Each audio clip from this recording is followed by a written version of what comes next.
Well, how's it going today, folks? I'm Braap and welcome back to the Braap Shack. Today we're working on 2013 crf450r. I wasn't originally going to make a video on this one because when it first came in, I was just trying to figure out the issue. By the time I figured out the issue, I already had the engine apart. So at that point, I usually don't like to start a video mid-project, but I had a visitor over the other day, and they were kind of doubting my diagnosis, and they were doubting that this is going to run when I'm done. So, I'm not going to name any names, but I'm sure they'll see this, and we'll see. So let's take a look here. Okay, like I said, 2013 crf450r came in. The crush washer for the engine oil was completely toast. It was mushed and all mushroomed and dickered. And this machine had run out of oil, and I guess the final straw was it hit a puddle, a rather large puddle, and somehow it consumed some water. That water made a milkshake with the tiny little bit of oil that was remaining in the engine, and that milkshake with caca in it made its way up into the piston, seizing the rings inside of the piston and losing compression. So it came in and it wouldn't run. And I did a flush on it and realized how nasty it really was. And that's when the decision was made for me to open it up and find out why it wouldn't run. Because I knew it had really low compression. It was like 30 psi or something like that. I can't remember. It was really low, really low. Granted, this machine, if you try and compression test these machines because of their auto decompression, they do give you really low readings, but I believe the spec on this bike is you should be getting on a regular, if you're not disabling, because you can open the valve cover and you can disable the auto decompression, but then it's a monster to kick. Like, you'll hurt your ankle trying to kick it over like that, but that's the only way to get a true reading. But you should get a reading somewhere. I believe it was 60 or 70 or something like that. We were getting a reading of around 30 or less. I can't remember the exact number. So anyway, took it apart and found that these are all the original gaskets and rings and stuff. These rings, we could even reuse them. There's nothing wrong with these rings. They were just caca, and they were stuck in the grooves. But because I told the owner, we need a gasket set anyway, cheap insurance, buy some rings, right? So we got some Honda rings here, OEM, new filter. Here's a gasket set. I've already been into it because you can tell me all you want that you don't gotta put gasket tack on these metal gaskets, but I always do and never had an issue. So you know what? That's what I do. We got a new exhaust gasket because, as you can see, I don't know, it's not likely, but this exhaust gasket is pooched. There's a new one, nice and round.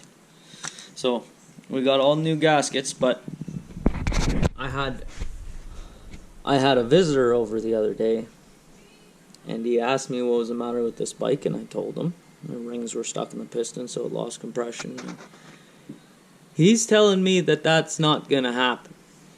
He's trying to say, oh no, you're missing something, you're overlooking something, it can't be that simple, there's got to be damage. So I told him, I said, well, he asked me if I was making a video on it, and I said no, and he said, yeah, of course you're not making a video on this one. And I said, well, fuck you. I said, I will. I said, I'm halfway into it now, but I'll make a video for the rest of the process. So there's the explanation of what's going on and why you're here now at this point. All the parts have been cleaned, dried, they're all ready to go back together. So we need to re-ring this piston. I quickly looked into the manual source that I use for manuals, and they're not really clear on ring position. So I'll just do what I usually do with these. Yeah, so everything's nice and clean over here as well.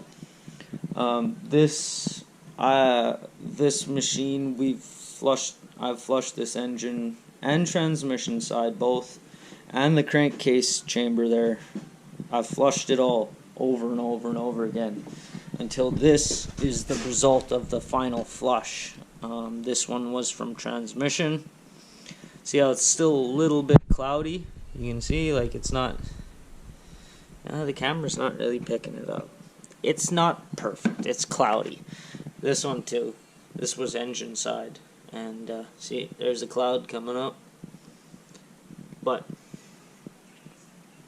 yeah, so rather than just wasting oil doing it like this, we're going to assemble it like this, and we'll do an oil change within first few hours of riding.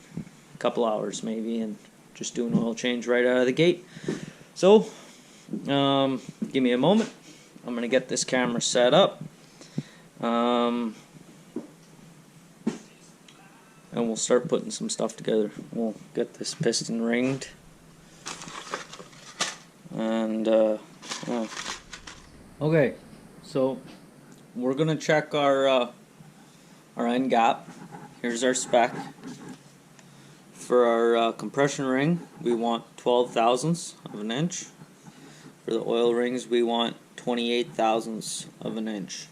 Okay, so you're going to use a feeler gauge, as you probably guessed by the arrayment of tools that you see. I already know that we got to file these rings. I know they're out of spec. I don't know exactly what they are, so I'll show you how to check them. File them. Most importantly, being fucking carefully and square. Like, you don't need to be adjusting. Like, you need to make sure that you file these absolutely square with how they are already cut. You can't change the angles there. That's very important. So I'm going to set you up, and we'll take some measurements, and then we'll file some rings very carefully till they're within spec. Then we're going to assemble the piston, put the piston on the connecting rod, slide the cylinder down over top of it, drop the head on top, bolt it all together, drop on the camshaft with the chain. We're going to have to refine TDC, but that's okay. And yeah, so what you'll do, take your piston, your piston ring I mean, push it just down inside of the bore, take your piston, push the ring down about an inch or so, nice and flat so it's in there straight. Take your feeler gauge. This is a compression ring, so we're looking for 12 thousandths. Okay, here's a feeler gauge. 12 thousandths.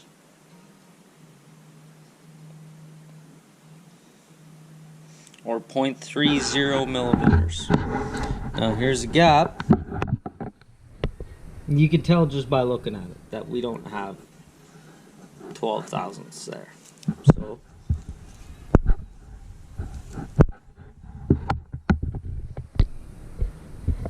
you take your feeler gauge. Yeah, see, it's close. It's very close. but not quite. Okay, so we know we need to file this.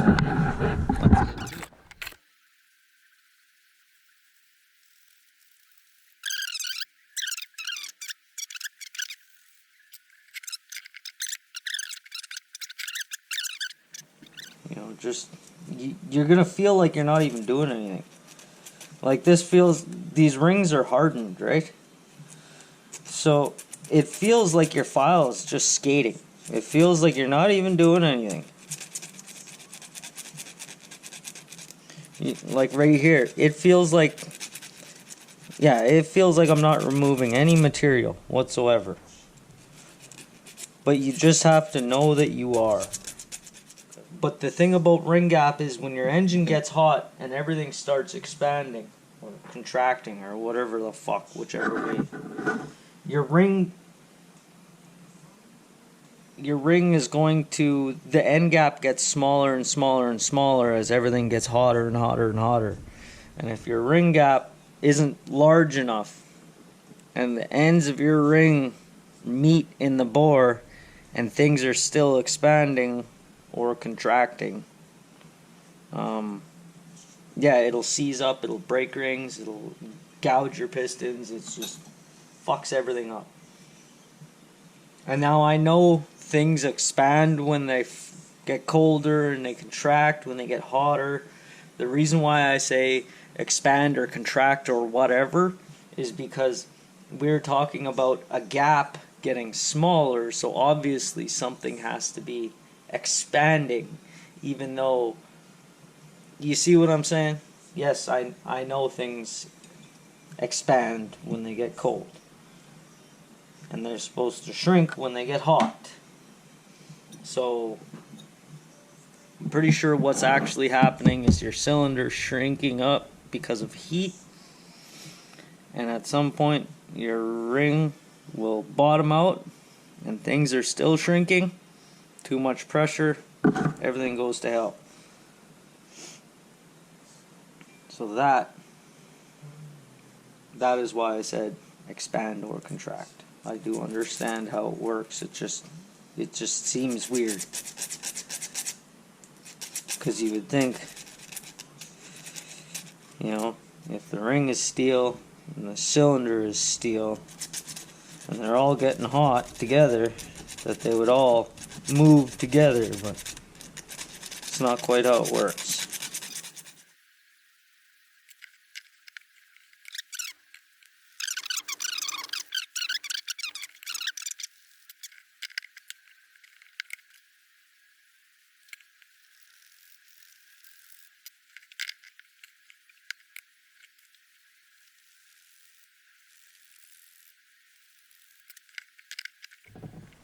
Let's blow off this piston one more time.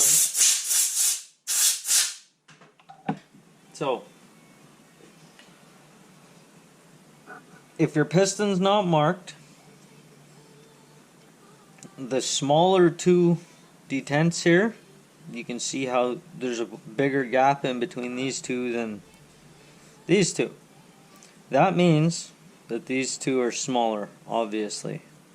If you look at the head, the exhaust valves are smaller. These are the exhaust valves. So naturally, you know, you can do a little bit of detective work is what I'm saying, you know, to figure shit out. Because this piston, 0 markings. It doesn't say intake, doesn't say exhaust, doesn't say nothing, right? So you can do a little bit of detective work, figure out the way shit goes. So got it marked exhaust. Obviously exhaust is forward. So now what we're going to do is we're going to split up the rings into thirds. We're going to have one gap here, one gap somewhere about there, one gap right about there. Okay?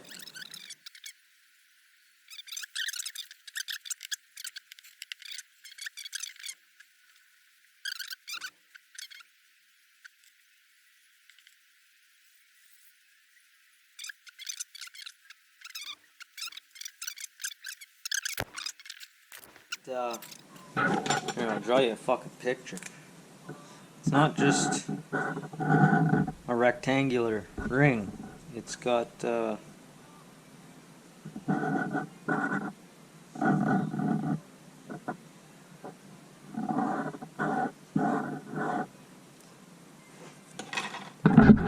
like a stepped shoulder. Okay, this points up. I know that's down just because of the way I drew the fucking picture, okay? But that's up. Okay? And 99% of them have markings on them anyway. Like this one does. It's got an R. So you're going to want that writing facing up. Okay?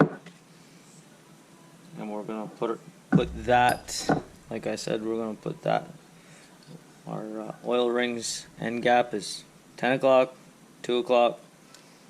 Then we're going to put our compression rings end gap at 6 o'clock. Alright. I got the wrist pin thrown in there.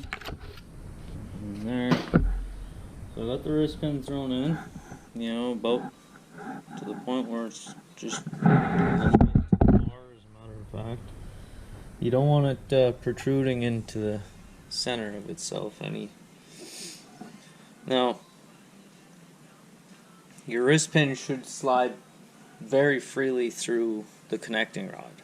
So if you're coming across any resistance, just get a big fucking hammer and just start fucking smacking on it and it'll go. I'm just fucking with you. Be very gentle. It should slide in there, no problem.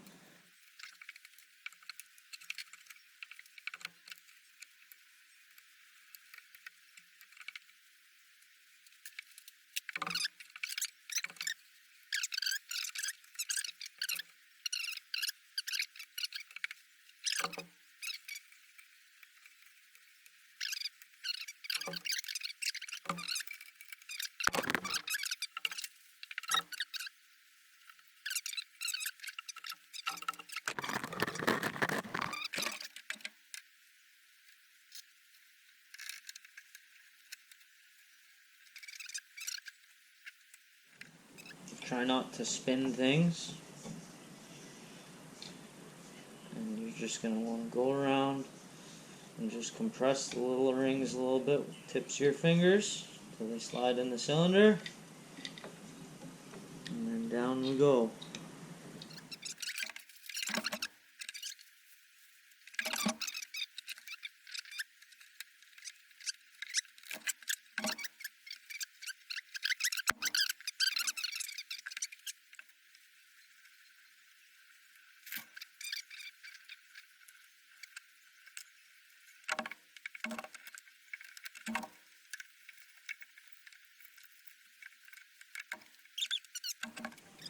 For your cylinder bolts, we have a torque of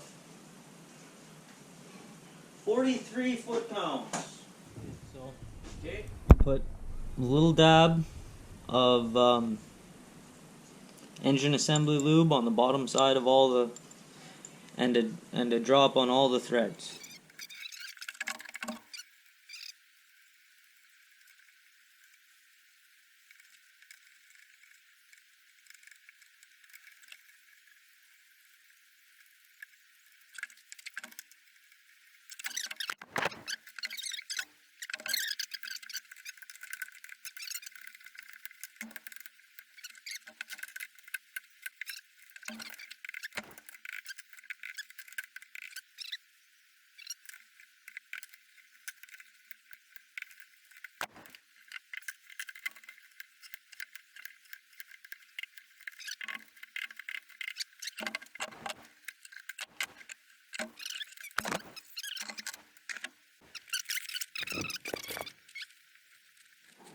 Anyway, there's a timing mark in there and it's lined up. Maybe we'll get your a little easier to see this one.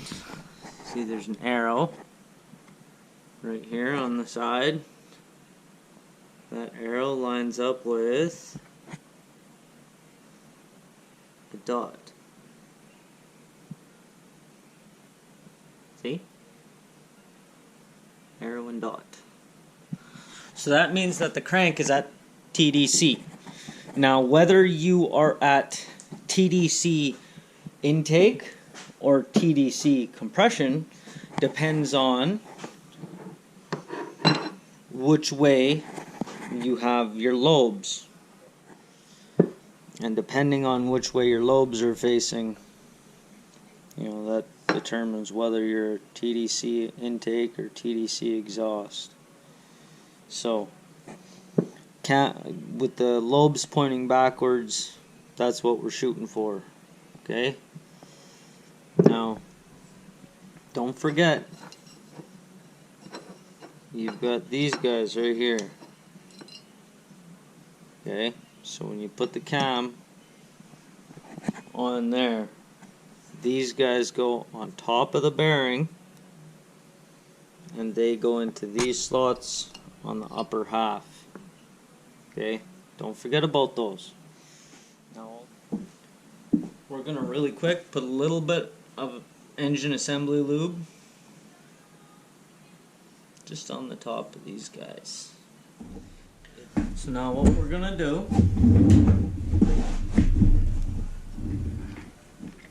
always be careful, you gotta, I've dropped the cam chain back in. Sometimes you get them out, they don't fall too far.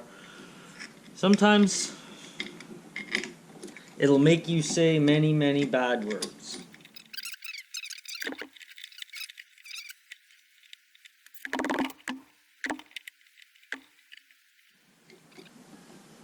Okay, so we're out a couple teeth. So we're gonna go back a couple, at least.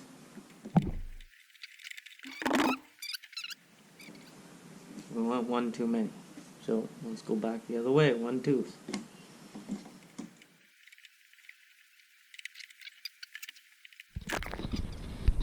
This is where those alignment things come into play. See how right now we're not perfectly lined up? Well, these guys in these grooves are what hold the camshaft in their proper orientation. So you got to make sure that now you put those guys on there. Now just a couple places you're going to want to put just, a little bit of assembly lube on here on all four lobes.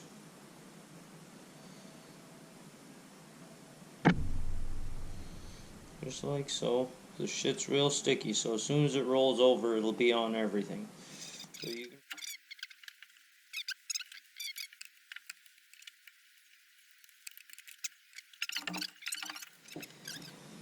got a couple that are longer, a couple that are shorter. So, obviously, if the fucking bolt goes all the way to its shoulder without touching a thread, that's the wrong fucking hole, right? Oh, there you go. Oh, there you go.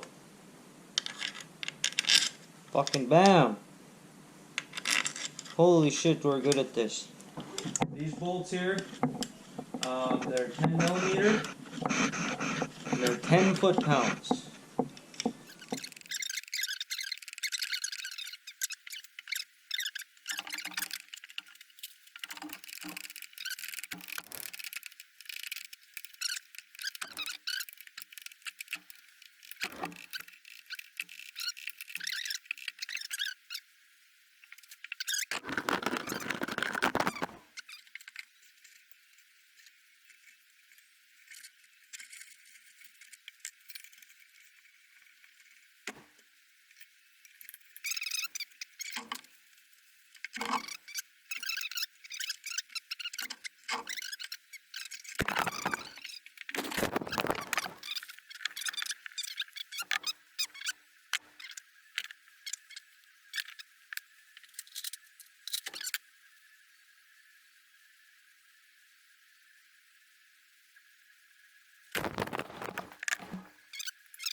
pull this rear shock. That's what I did. I don't know if you have to, but that's what I did, and it worked. So.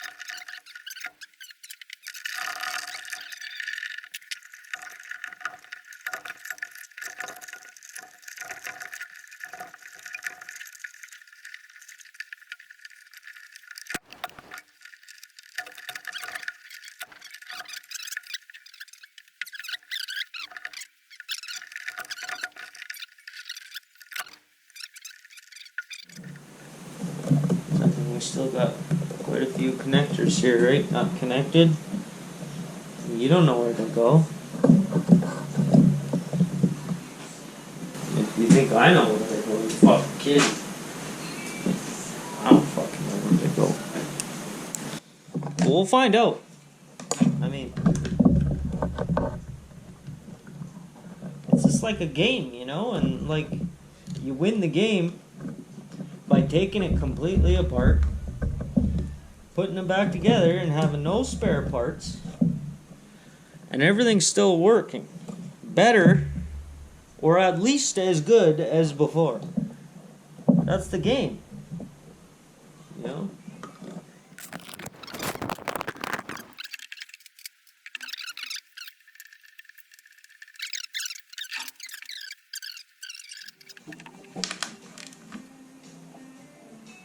Click. Click. Click.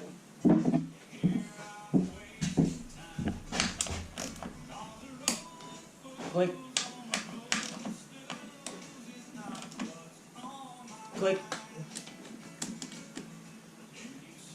Click.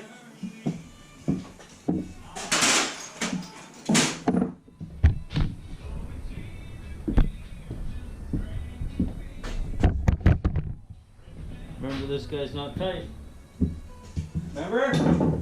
Do you remember from back in the day? Like earlier? Today?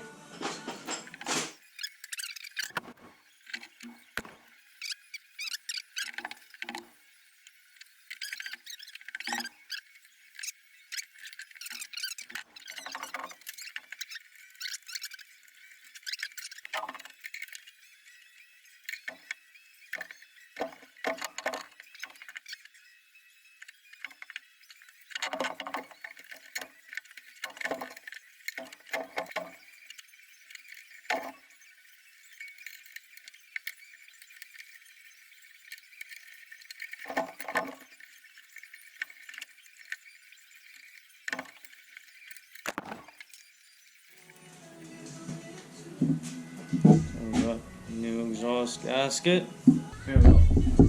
So 9 foot-pounds will crush this perfectly. Like I said, stuff like that, I like to use my inch-pound.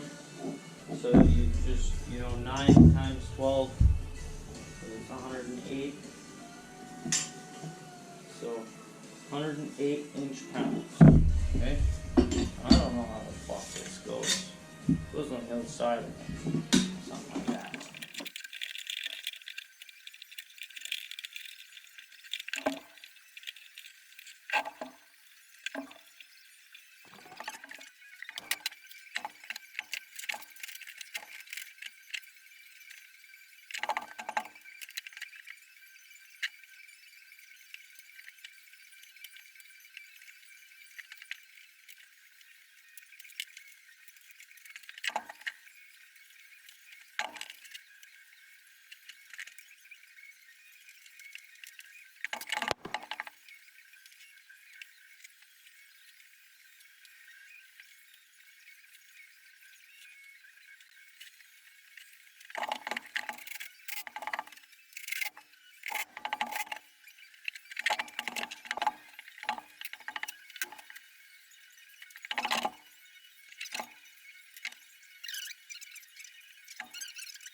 Alrighty, so we're pretty much back together here.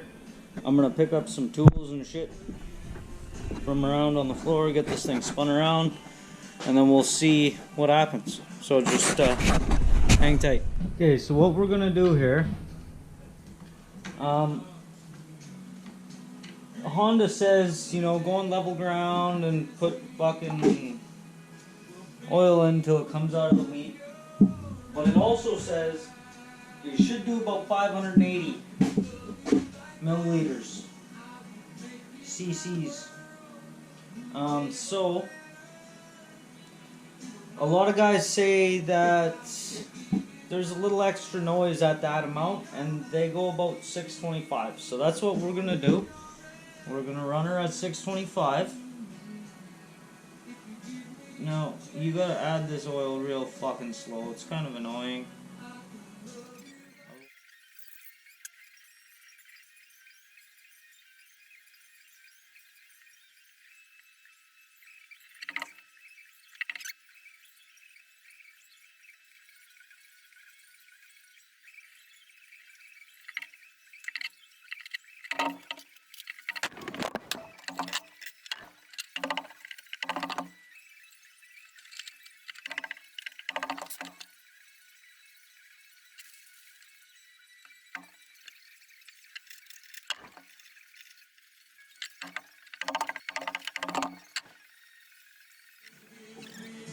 So we're shooting for 690 milliliters.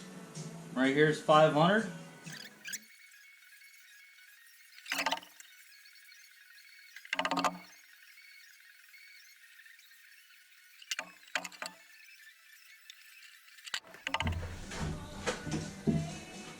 Got this new kill switch to install here that I completely forgot about. And if this bitch barks to life, we would like a way to shut her off. Not if. When this bitch barks to life, we want a way to shut her off.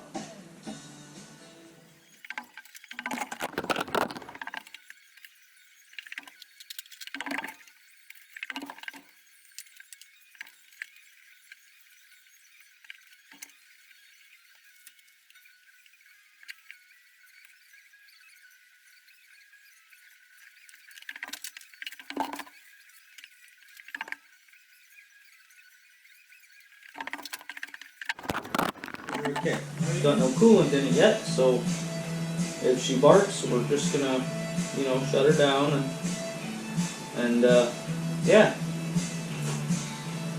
get some coolant tomorrow, and this baby can go home. So let's see if she barks at us.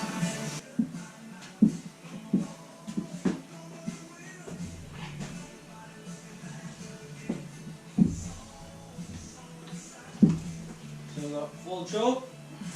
Give her a couple blips.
Fucking mid.